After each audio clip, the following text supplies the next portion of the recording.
What's going on, college hoops heads? This is another edition of the Center Hub's very own The One and Done podcast. I'm here, as usual, with John Simpson, but we are also here with a very special guest. We are going to be starting not a coaching carousel, but a coaching, series where we're going to be discussing with multiple different D1 coaches, both high major, mid major, low major, to go over, what's transpiring recently in college basketball and, just to get some background facts on them. So we are joined today by East Tennessee head coach Brooks Savage. Coach, how are you doing today? Good. Thanks for having me on. Yeah, thanks for, taking the time to jump on. John, how are you doing today? Hey, I'm doing great. Excited to be here on the pod. Excited to be talking to Coach Savage. Kicking off our little coaching series. I always love talking to these guys. So let's start with the first question, Coach. Did you play growing up as well? Yeah, I played all growing up. I was a pretty good high school player at Irmo High School in Columbia, South Carolina for Coach Tim Whipple. She was getting inducted into the National High School Hall of Fame here pretty soon. But, I was lucky to be a part of that program. That was really my basketball foundation, and probably could have played some small college basketball somewhere in the Carolinas. But I was a Tennessee fan growing up and wanted to go to Tennessee and wanted to coach and wanted to go work for the basketball team there. And so that was kind of the end of my playing days. I had a number of stints on the scout team in college, but that was pretty much it. Okay, so that actually brings us into our first question we have in terms of how he got into coaching. John and I are both obviously huge fans of Coach Bruce Pearl, obviously what he's built both when he was at Tennessee and now obviously at Auburn. You were a student manager and a grad assistant under Coach Pearl at Tennessee. How did that come together back when you started working for Coach Pearl? And I mean, what did you learn from him that, you still use today as a coach? Yeah, Coach Pearl was, a lot of my basketball philosophy was shaped from Coach Pearl in a lot of ways. He came there. I was going in my sophomore year because I went there. Coach Conroy and my high school coach were good friends, and so that's how I got on as a manager my freshman year. With Buzz Peterson was the head coach, but he got let go after my freshman year, and then Coach Pearl came in my sophomore year, and just it was on from then. I mean, he just set the place on fire, and it was electric. The style of play, the energy, the passion. We were a 2 seed my sophomore year, and then my junior year went to the Sweet 16. Senior year, Sweet 16, and then my last year being a grad assistant, went to the Elite 8. So, just obviously Coach Pearl is one of the best coaches in all of college basketball. I think he's still proven that, and just how he was able to generate excitement around the program, the style of play, his relationship with players, getting guys to really play hard and play together, and reinvigorate a program and win at a high level is kind of some of the things that I've tried to take from him. Of course. Good insight in terms of, one of the greatest coaches currently in the sport.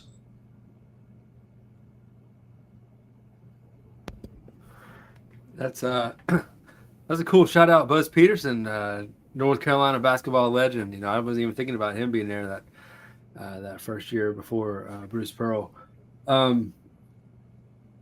So after, the time at Tennessee, I know you spent a lot of time under Coach Forbes, both at East Tennessee State and Wake Forest. How would you say that Coach Forbes has contributed to your basketball philosophy? What did you learn from him that's made you the coach you are now? Yeah, so Coach Forbes got to Tennessee the summer before my junior year. And, it was one of those things where he got there like late in the evening and no one else in the office was around. And, it's crazy how opportunity happens if you're there for it. And that's why I try to tell young guys now that are trying to get into coaching, just be around more than anybody, because you never know when that opportunity is going to happen. And if you're not there for it, then you're going to miss it. And so I helped Coach Forbes unload. He pulled up to the curb, and he's a pack rat, and he has a number of Tupperwares and things in his trunk. And so I was there to help him unload, and he was like, we got done with that, and he was, like, anywhere good to eat around here. So we went to eat, and for 13 years, off and on after that, I was with him, and he was, a mentor. Now he's a great friend, still a mentor, but he's been there every step of the way for me, whether it was helping me get, different jobs or hiring me back, like he did at Northwest Florida and East Tennessee State, and taking with him to Wake, and ultimately helping me get here as the head coach. And so, again, much like Coach Pearl, just getting guys to play hard, play together, getting a fan base excited, program builder, A+, ace recruiter, the art of coaching, great with people, phenomenal storyteller, which I think helps build those relationships and that rapport. And if you've ever seen him in the hotel lobby at the Final Four, he could hold court there all weekend and never miss a beat. But he's just, he's been tremendous for me and taught me so many things about this game and this profession and about life in general. So super grateful to him. So obviously we talked about, you being under Coach Forbes for all these years, leading up to you essentially taking the head coaching job a couple years ago at East Tennessee State. One of the reasons, you and I got acquainted, Coach, was because I had the opportunity to do a quick interview with you when I was writing for the ECB College Basketball, the season preview magazine last year. And one of the reasons I wrote about the SoCon, because I thought going into the year last year, it was the best mid-major conference in the sport. And that's why I was so excited, right between the squad you had, between Chattanooga, who obviously lived up to the hype. Wofford, I was excited about. They ended up going dancing. Samford, obviously, was coming off being one of the best mid-majors. But I preface that to say, you go in your rookie head coaching year. You, I think, were 6th seed, if I'm not mistaken, in the SoCon tournament. You end up going to the championship and losing a very tightly contested game with Samford, who almost beat Kansas in that tournament game. It's debatable whether there was a missed call or not, but nonetheless. And then last year, I think you were the 3 seed. I apologize if I'm misspeaking, but you have a better regular season, and you end up losing again in the semifinals, was it? I apologize. The conference semis? Yeah, our first game, we lost to Wofford. Yeah, and Wofford, as I said, essentially ends up going dancing. So we know in terms of the regular season and in terms of the postseason, you've been able to get there, but haven't quite, at least as a head coach, gotten over the hump. Does that motivate you going into this year?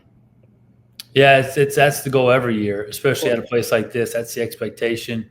I've been at ETSU 7 years. We played for the championship 5 times. And so, that's what they expect. And that's why it's a great place to coach. But that's our expectation every year here too. I mean, the expectations from the outside are never greater than they are for yourself. And so, that's why we got into this, to compete, to go to the NCAA tournament. And so that's the driving motivator every year. And, and so when Coach Pearl first got to Tennessee, to your point a minute ago, everything was about how do we beat Kentucky? Does this help us beat Kentucky? And that's kind of the same thing for us. Does this help us win the league? And that's the goal. But yeah, the first year coming off the 7 seed, making a great run, I thought that team, we signed 9 guys in the first year. And I thought that team really got better as the year went on. We were really starting to peak at the end of the year, beat Greensboro at home at the end of the regular season, and then got on a roll in the tournament. And, we had some tough breaks. We missed Karan Boyd for 5 games during that first year, during a stretch there, that really hurt us. But when we were healthy and we were full strength there at the end, we were really good. And, we lost to Samford, and that was a tight game, and again, we were right there. And so, and then this past year, I thought we were significantly better. And I think that showed not only on the floor, but in the numbers, the whole thing across the board. And we lose John Buggs at Samford when we break their home 28 game home winning streak, and then we lose Jaden Seymour here at home on a week that we had beaten Furman on CBS at VMI in the midweek, and then came home in front of 5,000 plus and beat Samford at home. We were rocking. We were probably at that point the best, if not one of the top 2 teams in the league. Like, I think that when we were full strength and we were healthy, I think we would have had a good chance to win it. We'd have been right there. And those guys got banged up. Buggs really didn't return. And, Jaden Seymour was averaging 18 points a game before he gets hurt. And in the last 5 games after injury, he averages 7. And he's playing on a partially torn knee ligament. And credit to him for even being out there. He's an all-time great ETSU Buck. But we just weren't the same.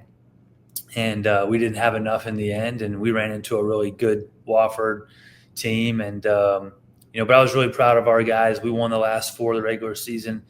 We responded to adversity there really well, and finished first in the league in defense. And I thought we were really good. We just came up a little short. At the end there, we just didn't have enough offense.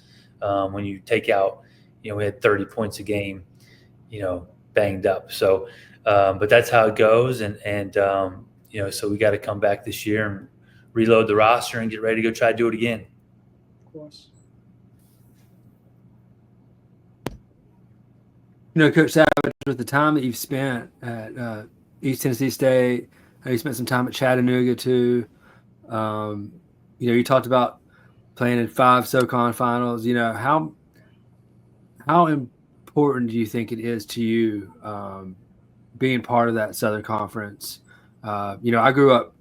I'm still in Hickory, North Carolina, 2 hours down the road from you. I think right in the heart of SoCon. And it's ACC country, but the SoCon runs deep in this area.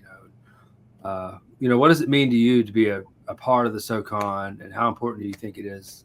Yeah, I think when you grow up in the Carolinas or in the Southeast, when you talk mid-major basketball, this is as good as it gets. I mean, I was in college and Steph Curry was at Davidson, but even before that, one of my mentors is a guy named Pat Marshall that played at Furman. And I remember growing up watching him play in the Southern Conference, watching ETSU. They're great teams in the early '90s, and Brandon Bournes at Chattanooga, and Johnny Taylor, and just tons of great players that have come through this league.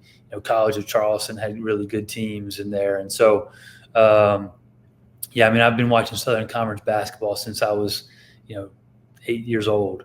And so to be a part of the league is really cool. It's one of the oldest leagues in the country. Jerry West played in this league. And so, really cool. A lot of great coaches, a lot of great players, and, a really historically great basketball league. So I want to talk, obviously we're going to still have to get into a little bit about navigating the portal and, this new world of college basketball with the NIL. But before we do that, I want to talk about your retention of specifically last year's team, where you were able to bring back, after losing to Samford in the SoCon championship, you're able to bring back Jaden Seymour, Quamari Peterson, and Karan Boyd. How difficult is it? And again, I suppose that's going to segue into our NIL and transfer portal conversation. How difficult is it to be able to retain guys in a conference like the SoCon, where, I'm assuming funding isn't as much as the power conferences, and you have to basically fight off the entire country to, keep your guys, essentially? Yeah. When we got here, before that first year, I thought the thing that we needed to do more than anything was just implement our culture. I don't think the program was in bad shape. And so we had to get it fixed. And, And so I think one of the things that was not happening, I don't think guys were having a great experience. I think winning is a big part of that, but I think it's also the day-to-day, the stuff that goes into it. It's just, and so, we signed a lot of new guys. Character was a big part of what we were looking for. We wanted guys that could play, but we wanted guys that were going to be about what we wanted to be about. And, so going after the first year, making that run, I think guys were having a good experience. I think they could see how fun this place is when you're having some success and how much the fans get behind you and what a cool place it is to go to school, and the potential that is here. But, we were able to retain. I think we had the second most retention behind Wofford. Samford had the most the year before, they won it. Wofford had the most this year, they won it. So there is a lot to be said for that. I think we had the second most. But I think it was Jaden and Kimari mainly that wanted to see this through and wanted to have a chance to win a championship. Haven't gotten so close a year before, but we had those three guys back: Mackay, Gabe, Allen. Those guys all stuck around, and so it was good. You're starting to build something, and so now this year with all the turnover, just guys running out of clock and some guys moving on, it's an opportunity to do it again. And I think that we've been able to fix some things with this roster that I think will benefit us moving forward. Those guys will be hard to replace, but I think we can be good in some different ways. And so, but yeah, it's challenging, but I think you gotta, if you feel like those guys, if they feel like you're investing in them, they feel like they're getting better, that they like their role, they like where they're at, they like their teammates, they like the relationships within the program. Yeah, I think it's all the same. You just have to have money now too. It's not an or thing, it's an and. You have to have facility, style of play, relationship, player development, all that stuff, opportunity to play, and you have to have some money. So our people have done a great job keeping us competitive there. But, it's just how we've always done it, just investing in the players. And if you do that, then good things happen. And so your players are always your best recruiters. And I think those guys, when you have people come on campus or you have guys that come on visits, I think they speak really highly of their experience here. Absolutely. John, anything to add other than, obviously I want to dig a little deeper in terms of the NIL. Do you have anything you want to ask before we jump into that?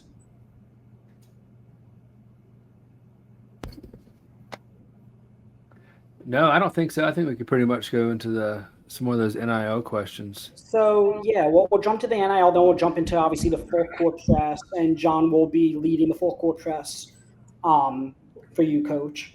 But I don't want to just ask specifically about the NIL and the what the portal's like, but just in terms of, I actually want to talk a little bit about scheduling as well, because obviously you coached at Tennessee, you coached at Wake Forest, where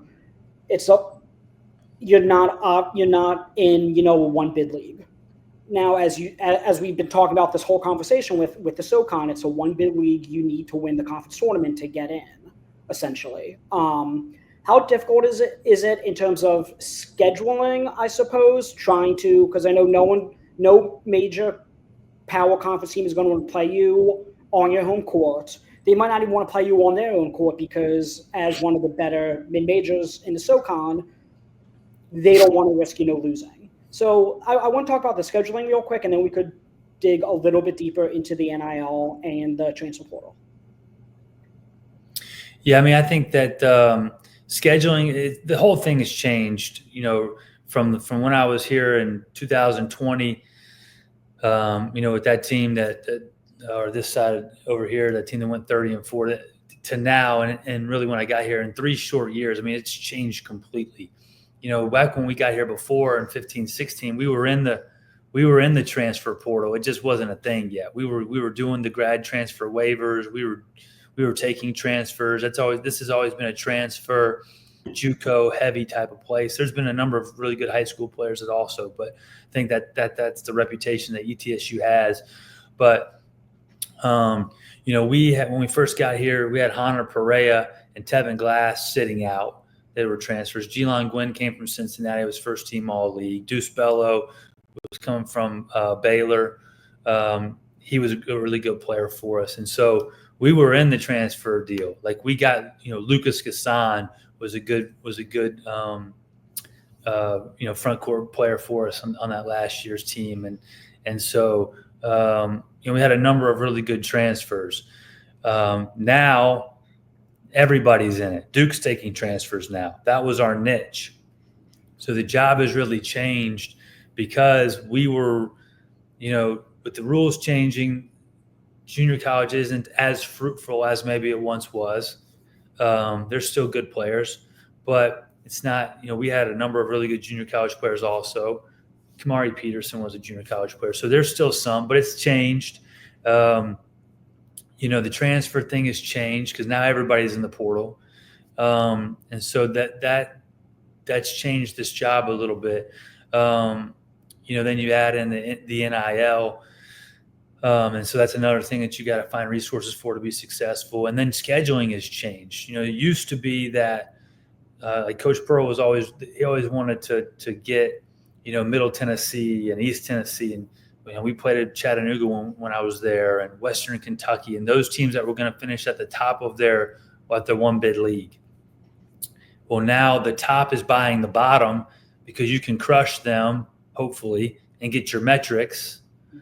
And then, so if you have, 20 league games, there's 11. So you buy, 5 or 6 of those. You play 5 or 6 other, quad 1 and 2 games.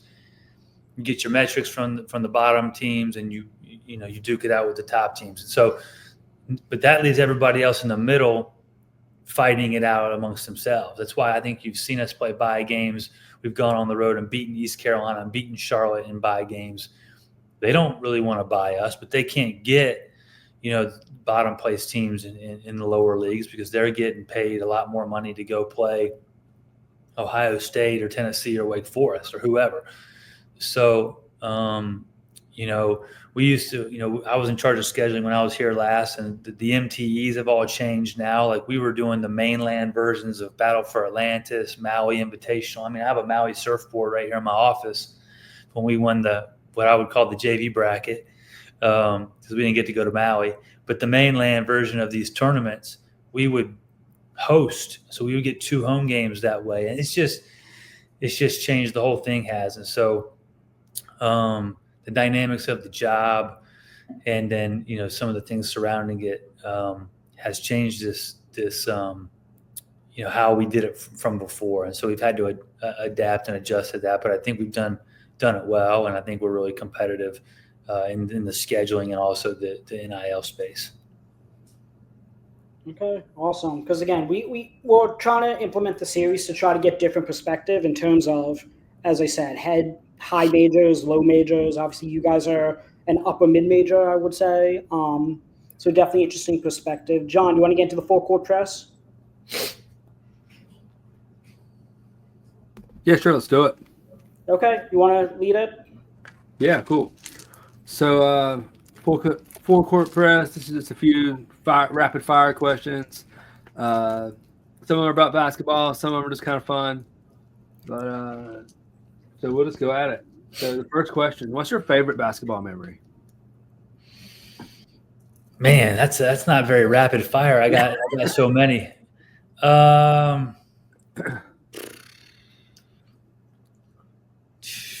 I don't know. Probably my first basketball memory, I'll go with that one. My dad got me early dismissal out of school to go to the NCAA tournament in Greenville. And so that was like my first NCAA tournament experience. But I remember going to the ACC tournament growing up and things like that. I loved college basketball.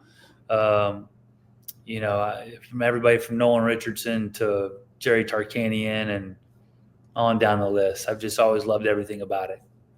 All right. Who's your all-time favorite player? College basketball player? Yeah, either. Kirk Heinrich. I was kind of junior, senior in high school during that time. And, I was aspired to be like that. And I still have a Kirk Heinrich, Nick Collison poster on my wall at home in my parents' house. But that's probably my favorite. But man, I have a lot of favorites, but he's probably number one. Nice. What is something most people probably don't know about you? I think I'm a pretty open book. I don't know. I don't have a lot of hobbies. Yeah. I do like to cook. I like to cook. Okay. If there's no such thing as basketball, what would you be doing? No such thing as bad. What would I be doing?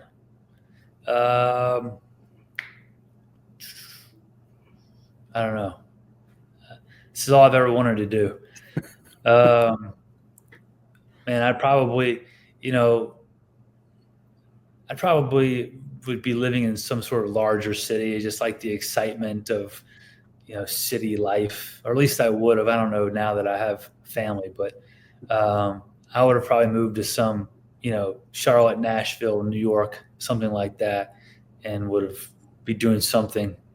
Probably would have made a lot more money in my younger days. If you had a superpower, what would it be? It's a good question. Read people's mind. That's a good one. Yeah. Probably help with recruiting. Knowledge is power. What was your number when you played, and how'd you choose it? Good question. So I wanted to be 10 for Kirk Heinrich, but we didn't have it. My high school coach is old school. We only had one single-digit number, and then it didn't start till 11. We didn't have 10. So I was 21 for Kevin Garnett. That's probably my favorite player ever. And then Dan Dickow, another favorite at Gonzaga, was 21. And so I really liked that made sense to me. Those are two of my other favorite players. Nice. Okay. All right. What's the best player you ever played, and the best player you've ever coached? Best player I ever played against, like played against or coached against? Played against. Played against, man. Probably Ramon Sessions. He was really good. Yeah, he was from Myrtle Beach. He ended up going to Nevada, played in the NBA. He had a quadruple double. Yeah, he would. There's been a lot of good ones, but he was probably number one. What about the best player you ever coached? Man.